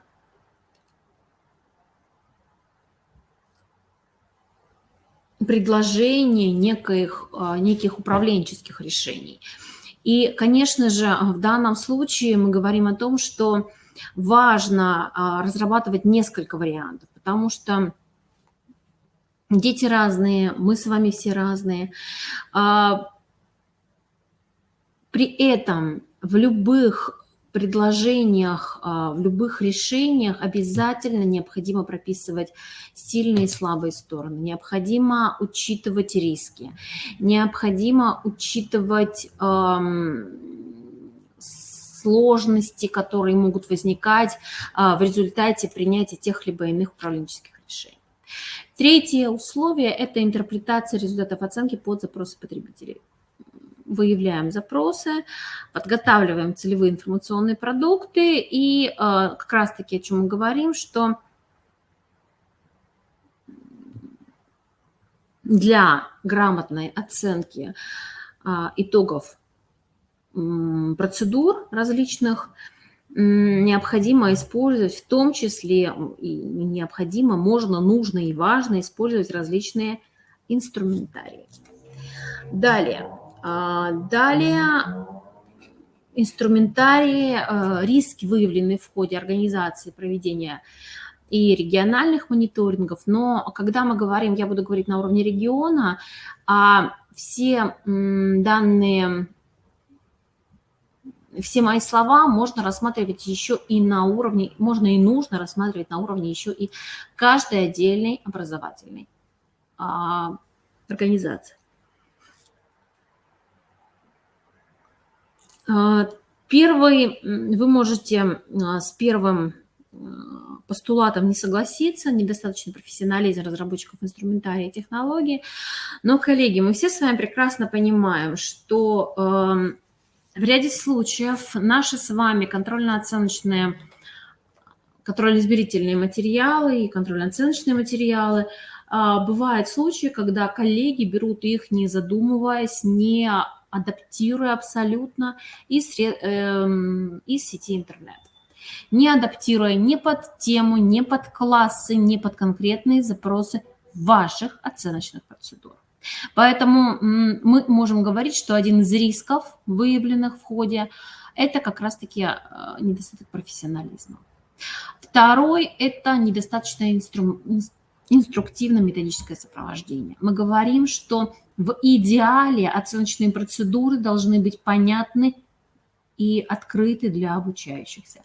О чем мы? Мы говорим о том, что в идеале почти все ваши оценочные процедуры должны иметь некий открытый банк, в котором и обучающиеся, и их родители, законные представители смогут просмотреть, проанализировать, а какой же вид работы ожидает их детей. Но практика показывает, что, дай бог, если мы с вами коллеги, и наши коллеги молодые, и не только, разработают по 2 варианта контрольно-измерительных материалов, а тут еще и третий, некий образец, некий на сайте ФИПИ мы выкладываем, некий действительно образец, на который будут ориентироваться наши дети. Мы этого с вами не делаем, и тем самым мы ставим ребенка в пробник, да, своего рода пробник. Тем самым мы ребенка ставим в условия, в любом случае, некоего стресса, неподготовленности, незнания, непонимания, что происходит, зачем происходит и каким образом. Поэтому Ну, нужно минимизировать эти риски в том числе. Далее, третий риск – это отсутствие опыта, недостаточная ответственность исполнителей. В принципе, мы говорим, что третий риск, он наверное, даже в какой-то степени объединяет первые два. И, в принципе, наверное, их перекрывает.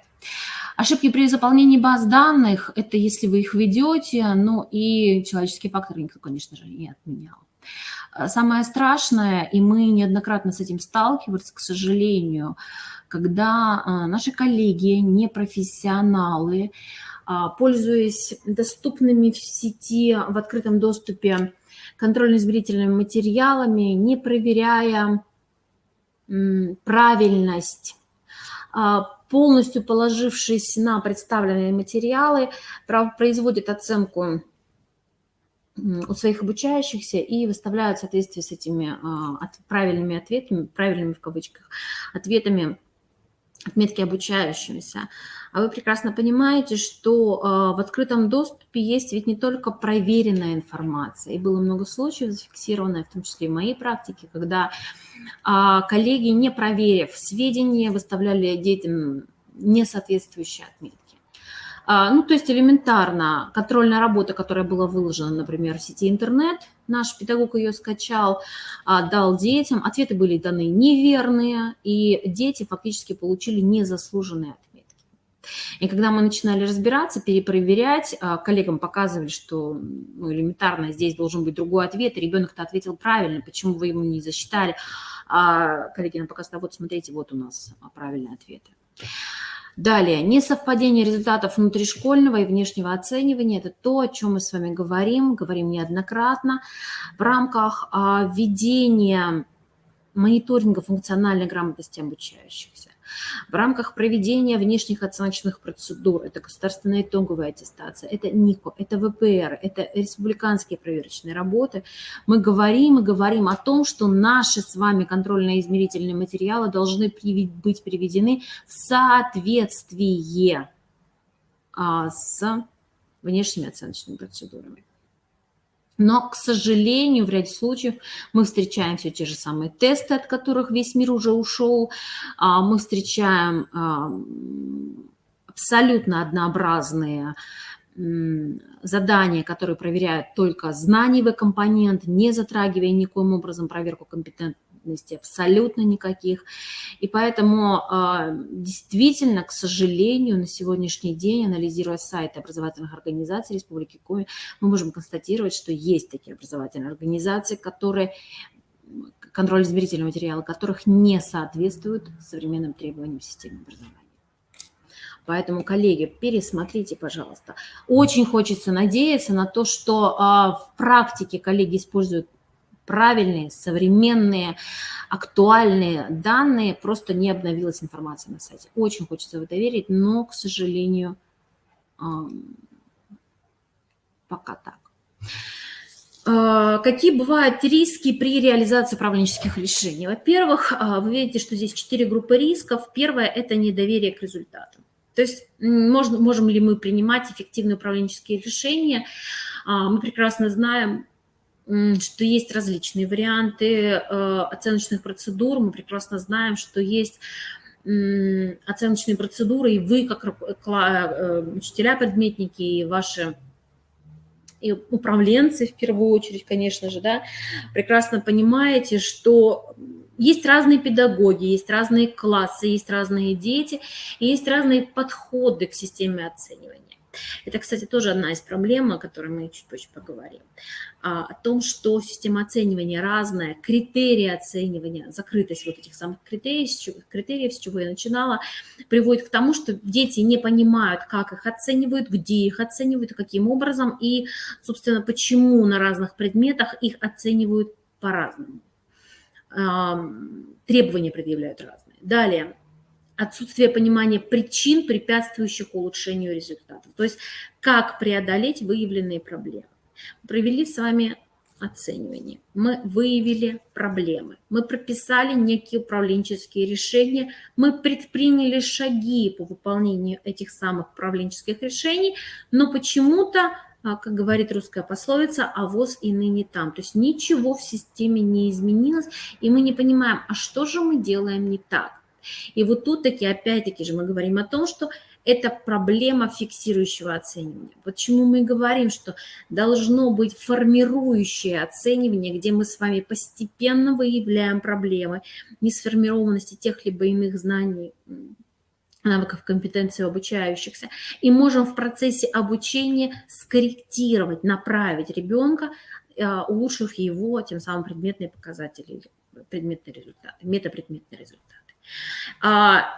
Если мы этого с вами не делаем, то да, действительно, тогда мы получаем, что из раза в раз мы констатируем вот низкие показатели, вроде все сделали по факту, за все отчитались, план выполнили, а дети не знают. Далее, третий риск – это попытки быстрого решения кадровой проблемы. То есть кем заменить? Не получается, низкие показатели у педагогов, уволить. Надо что-то менять. Коллеги, сначала нужно попробовать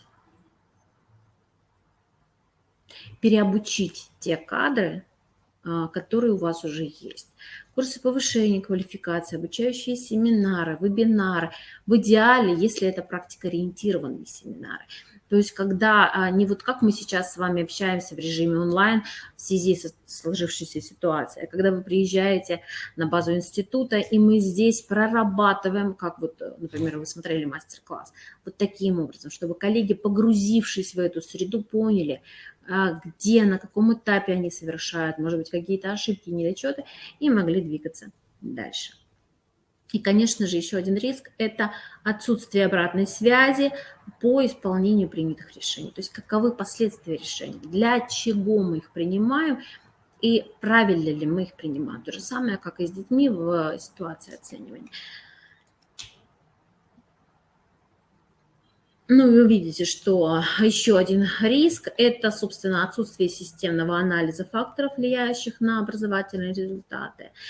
Это тот самый контент-анализ, который мы с вами не проводим, к сожалению. И если мы говорим про задачи оценки качества образования, то из раза в раз уже на всех мероприятиях я повторяю, что не нужно рассматривать процедуру оценки качества образования как некий карающий элемент системы образования. Это, конечно же, в первую очередь стимулирование развития образования, а не наказание за результат. Это не карающий орган, это система выявления точек роста. Поэтому необходимо на уровне, здесь прописано на уровне региона, а я повторю, что аналогично мы с вами проводим уровень федерации, регион, образовательной организации. И на уровне образовательной организации необходимо разработать алгоритмы использования оценочных процедур и типовых управленческих решений, чтобы все участники образовательного процесса прекрасно знали и понимали, что происходит, для чего происходит и с какой целью происходит. И закончить наш сегодняшний семинар я предлагаю выступлением еще одного удивительного человека. Я для себя его открыла буквально в момент, когда мы, собственно, перешли на дистанционное обучение. И хочу поделиться его опытом с вами.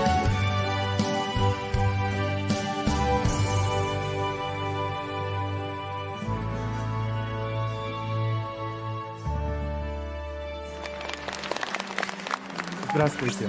Вначале я хотел бы вам рассказать немного о себе. Большинство о том, как я выступлений и большинство мастер-классов мы как раз таки смотрели от этого центра. Старательно выполнял домашние задания, но на уроках почему-то молчал.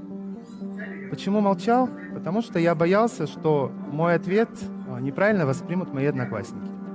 Я боялся показаться смешным, глупым. Стихотворение наизусть я рассказывал только моему учителю после урока, а выступить на сцене, сыграть в каком-то спектакле для меня было вообще целым подвигом. Чего я боялся, спросите вы? Я боялся оценки. Я боялся оценивания своих поступков, своих ответов. Бояркин Олег, учитель русского языка и литературы Назарбаев интеллектуальной школы физико-математического направления города Астана. Прошел курсы обучения тренеров в рамках уровневых программ повышения квалификации педагогических кадров Республики Казахстан. Сертифицированный тренер 3-го уровня. Является методистом и консультантом по вопросам внедрения в школе системы критериального оценивания. Спустя время, поступив в институт, закончив его и став учителем, я поставил для себя задачу помочь детям избежать страха оценки, сделать оценку их другом. Но первый год, естественно, у меня все получалось не так. Как я оценивал своих детей? Приведу простой пример. Вы видите на экране 3 снеговиков. Все они разные, каждый из них красив по-своему. Но как я оценивал детей в тот момент? Например, первый снеговик. Очень хороший, да? Но у него не хватает одной детальки. Ведерко на голове, которое должно быть. Но кто его рисовал? Его рисовала моя Диана, моя любимая ученица, конечно. Она отличница, она очень старательная, она умница. Но подумаешь, в этот раз немножко не получилось, что-то там не дорисовала. Поставлю ей 5, в другой раз нарисует. Следующий снеговик. В общем, хороший, какой-то, на мой взгляд, довольно мрачноватый. И рисовал его Даулет, он у меня хорошист, ему хватит 4. Третий снеговик, на удивление, очень хороший. Но выполнил эту работу Арман. Занимается он слабо на моих уроках, и сам он не смог бы его нарисовать. Ему явно кто-то помог. Поэтому поставлю ему 3. Как вы думаете, какое оценивание объективное? Оно справедливое? То есть чем я руководствовался, выставляя эти оценки? Я руководствовался своими личными впечатлениями. То есть где те критерии оценивания, которые я должен был применить, чтобы выставить оценки ученикам? Критериальное оценивание – это процесс, основанный на сравнении учебных достижений учащихся с четко определенными, коллективно выработанными, заранее известными всем участникам, учащимся, администрации школы, родителям и иным законным представителям процесса критериями, соответствующими целям и содержанию образования, способствующими формированию учебно-познавательной компетентности учащихся. Критерии – это самый важный инструмент оценивания. Это то, с помощью чего мы измеряем знания учащихся по определенным направлениям. Приведу самый простой пример. Обратите внимание на экран. Вы видите 3 пары обуви. Это классическая обувь, классические черные туфли. Это спортивная обувь. И это мокасины. Что выберете вы? Что выберет каждый из вас? Наверное, в зависимости от того, к какому образу жизни вы привыкли. То есть, например, вы выберите себе классическую обувь. Почему? Потому что вы офисный работник, вы соблюдаете дресс-код. Вы, например, выберете себе спортивную обувь, то есть выберете кроссовки. Вы много занимаетесь спортом, ведете активный образ жизни. А вы, молодой человек, наверняка выберете себе мокасины, потому что следите за модой, стильно одеваетесь. Каждый из вас, выбирая обувь, опирается на какие-то определенные свои критерии. То есть это, возможно, цена, качество, удобство. У всех у вас свои критерии оценивания. И в школе мы тоже должны применять эти критерии, но они, согласитесь, должны быть едиными для всех, общими для всех учеников, чтобы не было этой ситуации, о которой я говорил, ситуации со снеговиками. В нашей школе мы оцениваем детей по 4 критериям. Это знание, понимание, применение, критическое мышление, исследование, коммуникация, рефлексия. То есть критерий знания оценивает то, насколько ученик усвоил правило, например, определенную формулу. Далее, как он ее может применить. Далее, какие он проделывает логические операции в уме, какой нестандартный подход к решению задачи он находит. И коммуникация – это, естественно, то, как он может представить это в монологической, диалогической речи. В нашей школе существует 2 вида оценивания. Они знакомы вам. Это оценивание обучения, самое важное, как нам кажется, оценивание, которое мы можем проводить в конце четверти, в конце полугодия, в конце года. Но есть еще оценивание для обучения, формативное оценивание. То есть то, которое направлено на то, чтобы наши дети смогли вовремя заметить свои ошибки, вовремя их исправить и подготовиться к контрольной работе.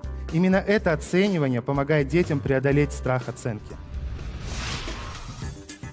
Формативное оценивание – определение текущего уровня усвоения знаний и навыков в процессе повседневной работы на уроке и дома, осуществление оперативной взаимосвязи между учеником и учителем в процессе обучения.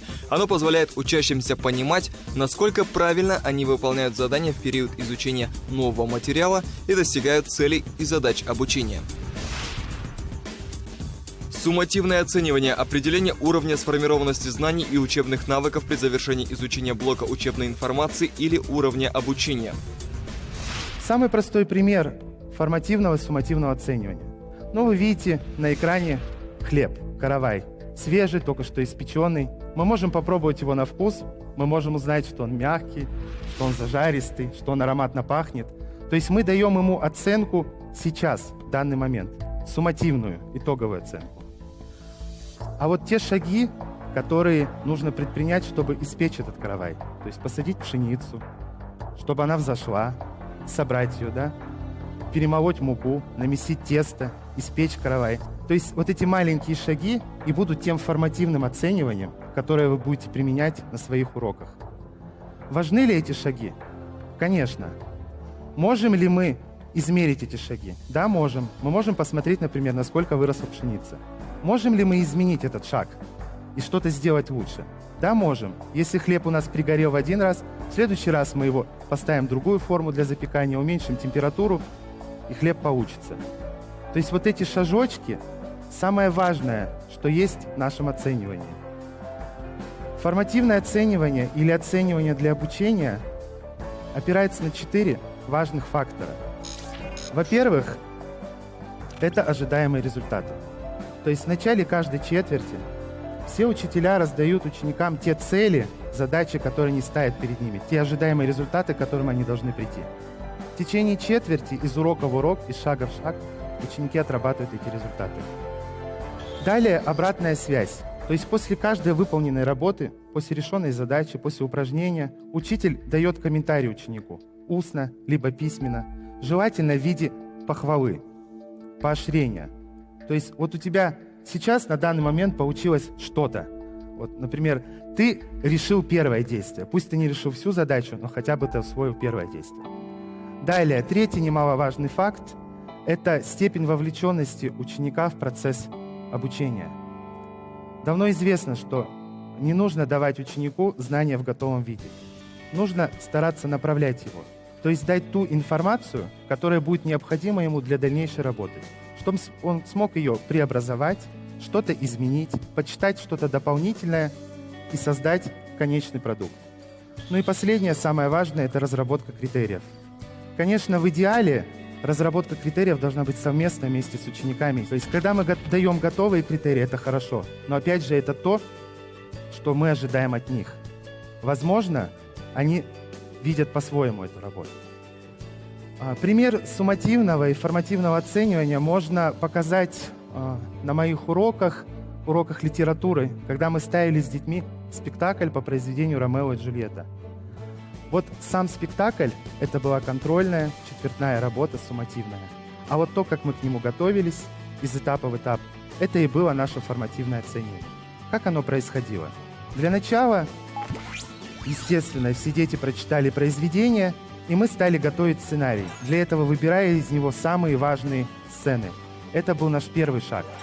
После того, как мы выбрали важные сцены, мы стали распределять роли.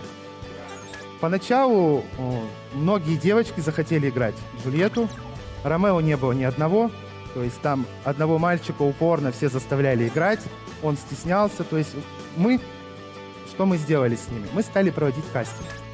То есть несколько мальчиков на роль Ромео, несколько девочек на роль Джульетты. И что мы заметили во время кастинга? Причем заметили это дети. Кто-то сильно волнуется. у кого-то речевые ошибки, кто-то не вживается в образ, что самое главное. То есть мы составили критерии. Вжиться в образ, грамотность речи, выразительность речи. И уже исходя из всех этих критериев, мы смотрели, кто больше подходит на эту роль. Таким образом мы распределили роли. Следующий шаг. После того, как были распределены роли, музыка, декорации, костюмы, что немаловажное. То есть здесь тоже я давал возможность детям самим привнести что-то свое. То есть они хотели сделать пьесу более современной. Они не меняли сюжет, они делали более современные костюмы. Ну и пусть. Моя-то задача состоит не в этом. Главное, что работа их увлекла. Каждый раз на репетиции совместно с классом мы обсуждали каждый эпизод, каждый фрагмент. Что получается, что не получается. В итоге были выработан целый ряд критериев, по которым мы оценивали уже конечный наш продукт, эту постановку. То есть это знание содержания текста, это грамотность речи, это выразительность речи, это умение вживаться в образ, это мимика, жесты. Дальше, это умение работать в группе, самое главное. Почему умение работать в группе? Потому что бывают такие случаи, что ученик выйдет, расскажет свою роль, и все. И дальше как бы он непонятно куда-то зашел, в массовке там ходит по классу туда-сюда. И конечным нашим суммативной работой была постановка спектакля. Ставили мы его здесь, в школе, пригласили всех учителей. И что меня порадовало после спектакля, когда дети выступили, учителя хвалили их за их работу, восхищались ими. И я видел блеск в глазах у своих учеников. Я видел, что они сами пережили все вот эти важные этапы, все эти формирующие этапы, и сами себя оценили, я их оценил, и мои коллеги оценили. И все их оценили одинаково, все их оценили объективно. Подводя итог своего выступления, я хочу сказать вам о том, что именно критериальное оценивание, суммативное, формативное оценивание способствует тому, что ученики вовлекаются в учебный процесс. Они могут оценить себя, объективно оценить себя. У них исчезает страх оценки. Учитель может контролировать, направлять их путем проверки вот этих формативных работ, путем проверки этих маленьких шагов. Но в итоге я считаю, что мои дети подружились с оцениванием, а ваши?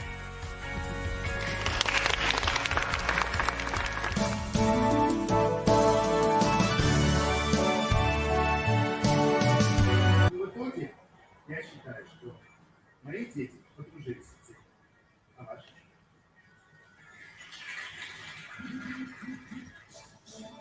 И что сегодняшний наш такой вот заочный дистанционный семинар был для вас полезен, понятен и важен. Я очень надеюсь, что следующий семинар мы проведем уже в очном режиме, и где мы сможем с вами проработать на практике различные формы оценки.